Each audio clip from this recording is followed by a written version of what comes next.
Today, I put some French teams into the Premier League to see if they could survive. I moved PSG, Marseille, and Monaco into the Premier League, and we are going to see how long they will last. Will they be able to cut it in the Premier League? Will they get relegated? What will happen to the English teams in France? Let's take a look at all of that, but before we continue, please subscribe if you haven't already. The support on this channel has been insane recently, and every little bit counts, so please subscribe, and let's get on with the video. Alright, so you can see here we are in year 1, and you see I have moved the table, so now we have Monaco, Marseille, and PSG sitting in the Premier League. And you can see here in France, I just replaced the lowest ranked teams in the Prem, so there we go with Norwich, Watford, and Brentford. So we'll come check back on them in the end and see what happened, but we're going to be focusing on the Premier League in this video. So let's jump a year in the future and see what happened. Alright, so this is what happened in the Premier League. PSG only came in 6th, with Marseille coming in at 12th and Monaco getting relegated down in 19th. That sucks. Obviously, they managed to keep some of their best players. No reason they'd want to leave. They'd be happy in the Premier League. However, Mbappe did leave on a free transfer to go to Real Madrid. Have no idea what happened here. But, yeah. After a pretty good season in the Premier League, he is now gonna play in Spain. I was looking for some huge transfers, but, nope, not really. That's definitely going to have been disappointing for them. You can see they did make it to the Champions League semi-final, but they lost to Man City. They also lost to Chelsea in the FA Cup semi-final. And somehow they did manage to enter the French Cup, but they lost in the 9th round, and they lost in the Carabao Cup. So not a great season. Seems like they have no Champions League football or any European football this year. So we'll see how they do. Let's hop 5 years into the future and see what's going on. Alright, here we are in the Premier League. Let's look at the last season. PSG came in 5th again. So they've been pretty consistent in this upper middle table finish. They got up to 3rd, so that's impressive. Marseille got relegated again. Marseille got promoted and then relegated. So they've been sort of a yo-yo club. And Monaco, after getting relegated, they got promoted as 2nd place immediately and have been in the Premier League. They didn't do too well this recent season, coming in 17th, but they are at least surviving. If we go check over here, Brentford got 3rd, Watford got 6th, and Norwich came in 16th, just barely avoiding relegation. It's been a pretty tough spell for them. They've not been able to crack anywhere close to the top of the table. Brentford's been much closer. They've been consistently finishing in like the 3rd, 5th spots. And Watford's been a pretty mid-table team. However, taking PSG out has made this a much more competitive league, so that's something.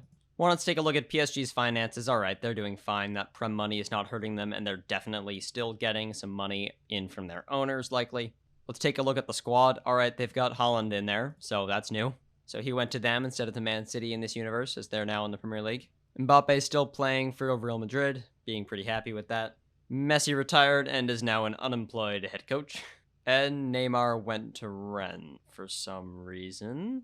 Don't quite know the logic behind this, but he's there now on a free transfer. Why is PSG releasing all of their great players on free transfers? I don't get it. It's so confusing. But you know what? He wasn't playing that well in the Prem anyway. 3 goals in 28. Not that good considering what he was able to manage earlier in his career, so I can see why they may want to get rid of him. We are now 10 years in. PSG is now finishing 3rd. Monaco is down in 16th. And Marseille got promoted from the championship. So they've continued being a yo-yo club. Wow, very yo-yo club. Right up and down over and over again. PSG has still not won a Premier League, and Monaco has been bouncing up and down mid-table. At this point, many of the players we know are gone, though apparently in this world, Sterling went to PSG for only £18 million. Wow. Haaland is still there at 31, still tearing it up, 20 goals last season. We can check here, Watford got 3rd, Brentford got 5th, and Norwich got 8th, so they're solidifying themselves near the top of this table. Watford actually finished 2nd at one point, though they did have a little bit of a down. Norwich also made it all the way up to 3rd at one point. So these teams are doing quite well in France. Oh, Brentford finally won something Brentford actually finally won a 1st division. Here we are, they won the French League in 2027. There we go, comfortably ahead champions, you can see right there. That's good. But yeah, it seems like these teams have been able to survive, even if they have sort of been yo-yo clubs, and obviously PSG is up near the top of the table. So let's go all the way to the end of the experiment and see what the final results are. Alright, here we are, the table finalized for our final season in 2051. PSG in 3rd, Marseille in 10th, Monaco not here. That's because they were busy losing the playoff final to Bournemouth, so they will be stuck in the championship. Oh yeah, they had a bad year, coming in 6th, moving back and forth from their normal win the championship, lose the Premier League. Does look like Marseille pulled out of theirs. Yeah, they moved away from being that yo-yo club and actually were able to steadily cement themselves up there in the table. That's pretty good. Highest result of 4th place. They'll take that. Did PSG manage to win one? They did 3 in a row in 2032. 2032, they won it. 2033, they won it. And 2034, they won it. That is crazy. In a row. Wow. They haven't won it since, but that's very, very impressive. No one left in the squad that was actually on the original team. A lot of new faces here. Let's take a look at the French league over here. Norwich coming in 4th, Watford in 12th, and Brentford in 15th. They've managed to stay alive. Brentford did have a spell down in the 2nd division, but they made it out both times immediately, so that's good. Watford did not have to deal with that, which is good for them. And Norwich, I'm assuming, also did not have to deal with that. Yeah, there we go. And they've won the French Cup twice. Good for them. All right. Well, this has been pretty interesting. If you want to see what happened when I made the Premier League amateur so they could sign no professional players, click the video on screen now. Thank you all so much for watching. Remember to subscribe, and I'll see you guys in the next video. Goodbye.